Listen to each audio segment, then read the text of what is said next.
예수님은 여러분을 사랑하십니다. 안녕하세요. 변부장에게 물어봐 TV의 변부장입니다. TV는 보험 채널이고요. 보험에 대한 정보나 지식 올려드리고 있습니다. 보험은 변부장에게 물어봐 TV 구독과 좋아요 부탁드리겠습니다. 오늘 이 시간에는 도급업자 배상 책임보험에 대해서 알아보도록 하겠습니다. 도급업자 배상 책임보험은 피보험자가 작업의 수행 또는 작업의 수행을 위해 소유, 사용 또는 관리하는 시설로 생긴 우연한 사고를 보상하는 보험이 되겠습니다. 그러니까 이 도급업자 보험이라는 것은 시공하는 이제 회사가 가입하는 보험이죠.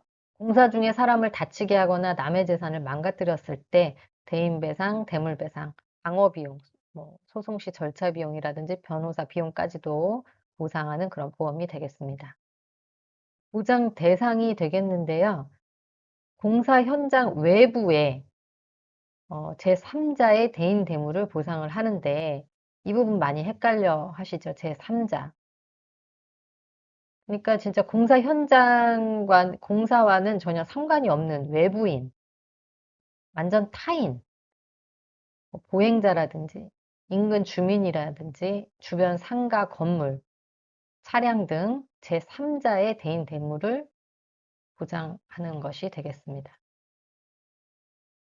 어떤 사고를 보장하느냐. 예를 들어서 공사 중에 낙하물로 행인이 부상됐다. 불착 공사 중에 인적 건물이 균열이 됐다. 장비 이동 중에 주차 차량을 파손했다. 공사로 인해 가지고 화재, 폭발, 누수로 인한 피해가 생겼다. 이랬을 때 제3자, 아예 외부인에 대한 손해를 보상하는 것이 되겠습니다. 그리고 가끔 이거 궁금해 하셔서 이제 넣어봤는데요. 작업이 끝난 후에 하자도 보상이 되나요? 물어보시는데 이런 경우에는 생산물 배상 책임 보험에서 보상을 하기 때문에 이런 공사하시는 분들은 생산물 배상 책임과 도급업자 배상 책임 보험을 세트로 가입을 하시면 좋겠죠. 그래서 이 영업배상 책임 보험인 도급업자 특약에서는 시공 과정 중에 이 시공 과정 중에만 발생한 사고를 담보한다는 거 아셨으면 좋겠습니다. 주로 보상하지 않는 손해가 되겠습니다. 이것도 많이 물어보시죠? 일하는 사람, 근로자가 다쳤는데 이 도급업자 보험에서 보상되냐? 왜냐면 우리 회사의 제3자 아니냐? 네, 그렇지가 않습니다. 근로자는 제3자가 아닙니다. 그리고 피보험자가 사용, 관리, 통제하는 재물의 손해. 이게 이제 넘버원 질문이 되겠습니다. 이 부분. 자, 우리가 어떤 인테리어 공사를 해요. 근데 이제 어, 인테리어 업체가 이제 가서 공사를 하는데 그 안에 인테리어 하는 그 건물 안에 어떤 어, 부분 인테리어를 하는데 그 사전에 있었던 어떤 물건에 손해를 끼쳤을 때, 피해를 끼쳤을 때, 망가뜨렸을 때 보상이 되냐? 어, 현재 자기가 그 회사가 들어가서 관리하고 있죠. 통제하고 있죠. 이런 경우에는 보상이 되지 않습니다.